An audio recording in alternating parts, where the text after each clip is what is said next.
Hello friends, आप सभी का हमारे यूट्यूब चैनल एग्जाम डोमिनेटर्स में मैं राहुल हार्दिक और स्वागत करता हूं। तो फ्रेंड्स, जैसा कि आप सभी को पता है यूपी पीसीएस का इंटरव्यू चल रहा है। तो इसी कड़ी में फ्रेंड्स हमारे साथ एक सर हैं जो अभी इंटरव्यू दे के निकले हैं। तो चलिए इन्हीं से जानते हैं इनका इंटरव्यू कैसा रहा, इनकी अब तक की जर्नी कैसी रही यूपी पीसीएस में, और इनका ऑप्शनल सब्जेक्ट वगैरह क्या है और इन्होंने तैयारी कैसे की।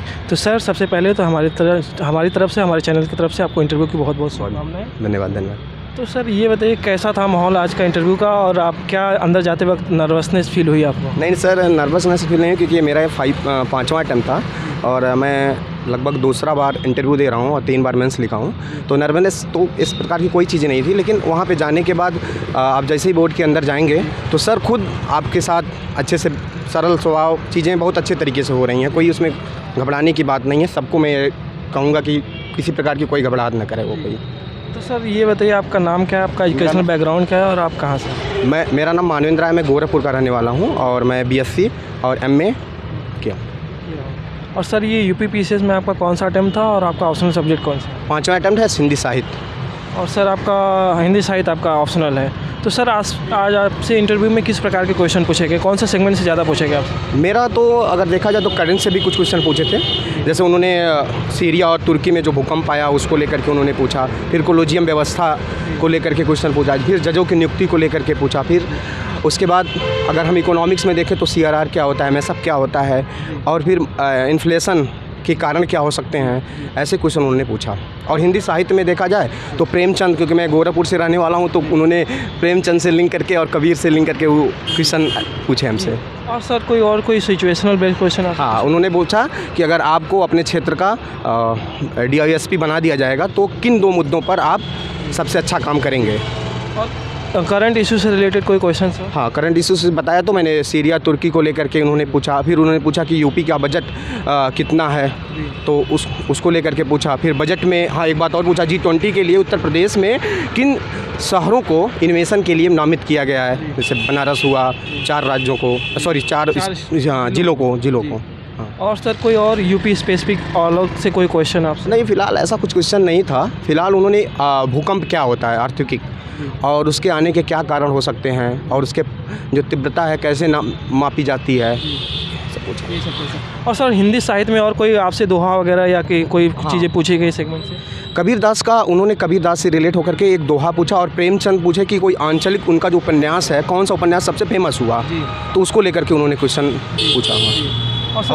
और मेरे जो बैकग्राउंड है साइंस बैकग्राउंड, केमिस्ट्री से भी उन्होंने पूछा, रदरफोर्ड मॉडल पूछा, और फिर एक एल्कीन जो होता है उसको पूछा, कार्बोक्सिलिक एसिड पूछा।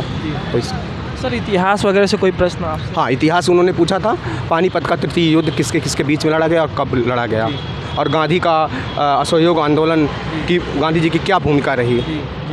और सर इकोनॉमिक्स वगैरह से कोई क्वेश्चन? हाँ बताए, इकोनॉमिक्स में वही MSF CRR क्या होता है, इन्फ्लेशन क्या होता है। सर पर्यावरण से कोई क्वेश्चन आपसे? पर्यावरण से हमारे पर्यावरण से नहीं। पॉलिटी से सर कोई क्वेश्चन? हाँ, पॉलिटी से उन्होंने पूछा, वही कोलेजियम व्यवस्था, जजों की नियुक्ति को लेकर के पूछा। जी। और सर और कोई क्वेश्चन जो अगर आपको याद हो रहे, रिकॉल कर पा रहे हैं, सिचुएशनल बेस्ड क्वेश्चन? नहीं, सिचुएशन बेस्ड तो हमसे एक ही क्वेश्चन वही पूछा गया था, फिलहाल ऐसा कोई क्वेश्चन। और सर ये जैसे कि आप बता रहे हैं आप साइंस बैकग्राउंड से हैं, तो अभी जैसे ऑप्शनल हटा हुआ है यूपी पीसीएस से, हालांकि आप तो ऑलरेडी साइंस बैकग्राउंड से, तो आपको कोई फ़र्क नहीं पड़ता, लेकिन कहीं ना कहीं एक ह्यूमैनिटी सब्जेक्ट के जो बच्चे थे उनको काफ़ी दिक्कतें, मतलब ऐसा कहा जा रहा था कि उनके सिलेक्शन कम हो रहा है as compare to non humanity subject के जो बच्चे इंग्लिश मीडियम से खास करके। तो ये इस पर आपका क्या राय है, और ये इससे कैसे फ़ायदा मिलेगा ह्यूमैनिटी सब्जेक्ट के बच्चों को? जी बिल्कुल। देखिए, ऑप्शनल हटने से सबसे बड़ी बात यह है कि हमें जो नया चीज़ उसमें जोड़ा जाने की बात कही जा रही है, यूपी स्पेशल को लेकर के जोड़ी जाने बात कर रही है, क्योंकि 400 नंबर का यूपी का सारा चीज़ें आकर के की जाएंगी। और ऑप्शनल हटने से ये रहेगा कि जो अदर स्टेट के हैं, जिनका जो तैयारी विगत वर्षों से कर रहे हैं, तो उनका जो एक मार्जिन होगा वो कम हो जाएगा। और क्योंकि हम लोग यूपी के हैं तो यूपी के बारे में अच्छी तरीके से नॉलेज रहती ही है, तो इससे हमको लगता है कि काफ़ी आर्ट और ह्यूमैनिटी वालों को काफ़ी फायदा मिलेगा। और सर जानेंगे कि जैसा मई में ही अभी पीटी है, तो पीटी के लिए आपकी क्या रणनीति रहती थी, और जो भी हमारे व्यूअर्स देखेंगे उनके लिए आप क्या सजेस्ट करेंगे? देखिए, पीटी के लिए सबसे पहले खुद रणनीति बनाना चाहिए। सबकी अपनी अलग अलग रणनीति होती है, लेकिन अगर बुक की बात करें तो घटना चक्र अपने आप में बहुत है। उसका जो पूर्वावलोकन आता है, और उसके साथ ही साथ NCERT, अगर ये दोनों आप पढ़ लेते हैं, क्योंकि अब टाइम नहीं है मेरे पास, लगभग 90 दिन। जी जी सर। तो 90 दिन में कोई कहाँ इतना बुक एनसीईआरटी पढ़े और कोई बुक पढ़े लक्ष्मीकांत वगैरह वगैरह, एक कोई पढ़ नहीं पाएगा, टाइम ही नहीं है। तो आप घटना चक्र का पूर्वावलोकन करें और उसका 60 नोट की पॉइंट, जैसे की पॉइंट होते हैं, अपने ही समझें, उस चीज़ को बनाएं। और हमें लगता है प्रीवियस ईयर के लगभग 10 साल के प्रीवियस ईयर के क्वेश्चन सॉल्व करें, आराम से हो जाएगा। और सर करंट अफेयर वगैरह कहाँ से आपने प्रिपेयर किया, कौन सी बुक से? हाँ, मैंने एग्ज़ाम के लगभग 20 दिन पहले घटना चक्र की दृष्टि आता है, उसको मैंने फॉलो किया था। और फिर मैंने ध्येय IAS का एक मैगजीन आती है परफेक्ट 7 करके, उसको फॉलो करता हूँ। और सर मेंस वगैरह के लिए आपने कहीं से कोचिंग की थी या फिर सेल्फ स्टडी किया था? नहीं, कोचिंग मैंने किया था मेंस के लिए। तो सर कैसे तैयारी की थी, कुछ हमें बता पाएँ अगर जो हमारे व्यूअर्स देखेंगे उनके लिए, खास करके आपने GS के पोर्शन को कैसे प्रिपेयर किया सर? GS के लिए आप पॉलिटी के लिए आपको लक्ष्मीकांत पढ़ना ही पढ़ना है। NCERT है, मान लीजिए इकोनॉमिक्स पढ़ना है तो 11th की NCERT, 12, 10th अगर आप पढ़ पाते हैं, लेकिन 11th की NCERT तो बहुत ही मायने रखती है अपने आप में। फिर उसके बाद आपका सर का नोट्स, बहुत सारे नोट्स है, विजन का नोट्स है, दृष्टि का नोट्स है, उसको आप पढ़िए। प्रीवियस ईयर के क्वेश्चन लगाइए, जैसे मान लीजिए मैंने कोई टॉपिक पढ़ा, उस टॉपिक से रिलेटेड प्रीवियस ईयर में कौन से क्वेश्चन आए हैं उसको आप लगाइए। लगाने के बाद उसको आंसर राइटिंग करिए।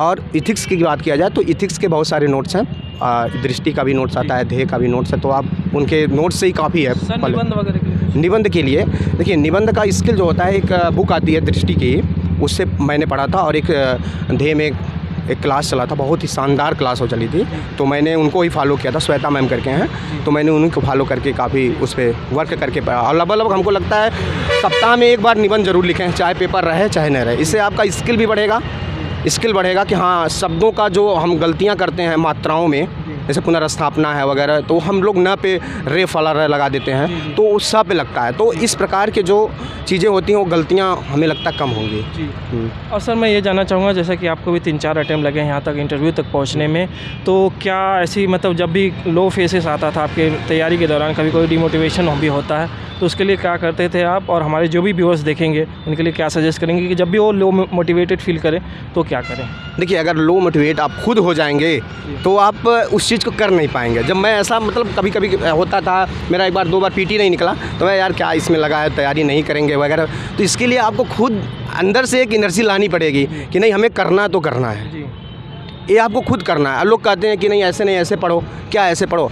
आप बनाना नियम कानून तो आपको बनाना है, कैसे पढ़ना है, क्या करना है। तो हमारे हिसाब से तो यही लगता है कि खुद हमेशा आप खुश रहिए, मस्त रहिए और आराम से जिस लगे रहिए, आज नहीं तो कल सफलता मिलेगी। जी। और सर एक क्वेश्चन मैं और जानना चाहूँगा, जैसे कि इस तैयारी में कभी कोई होता है कि मतलब इंसान बैठता है पढ़ने के लिए, पढ़ नहीं पाता है, मन कहीं और मतलब चला जाता है और उस पर कैसा कंट्रोल नहीं रहता है। बहुत सारे बच्चों का, एस्पिरेंट का बहुत सारे क्वेश्चन भी है मेरे चैनल पे कि मन में मतलब काफ़ी चीज़ें चलती है, हम पढ़ाई नहीं कर पाते सही से, चीज़ें याद नहीं रहती, तो उसके लिए क्या करें सर? देखिए, अगर ऐसी बात है तो सबसे पहले हमें जो भी सब्जेक्ट आपका सबसे मनपसंद हो, आप उस पे काम करिए।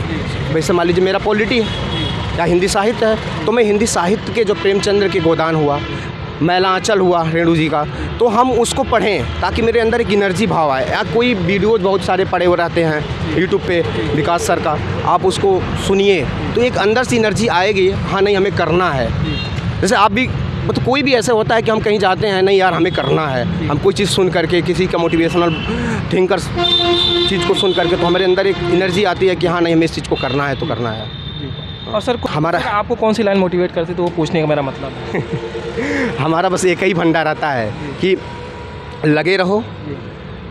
आपके मोटिवेशनल लाइन को ले करके हम कोई भी मोटिवेट होकर के हम काम नहीं करते, हम बस एक ही काम करते हैं, बस लगे रहो। और एक ही बात, जब आप कोई काम करोगे तो आपके पीछे समाज सब लोग सुनाएंगे, उस चीज़ को आप पीछे छोड़ते हुए बस एक ही बात है, लगे रहो। सफलता तुम्हें आज नहीं तो कल ज़रूर मिलेगी। बस सर आपने अपना कीमती वक्त दिया, उसके लिए बहुत बहुत धन्यवाद। और आपके परिणाम के लिए हमारे चैनल की तरफ से, हमारी तरफ से शुभकामनाएं। आपका किसी बड़े पद पे चयन हो, उसके हम शुभेच्छा करते हैं। धन्यवाद। Thank you viewers.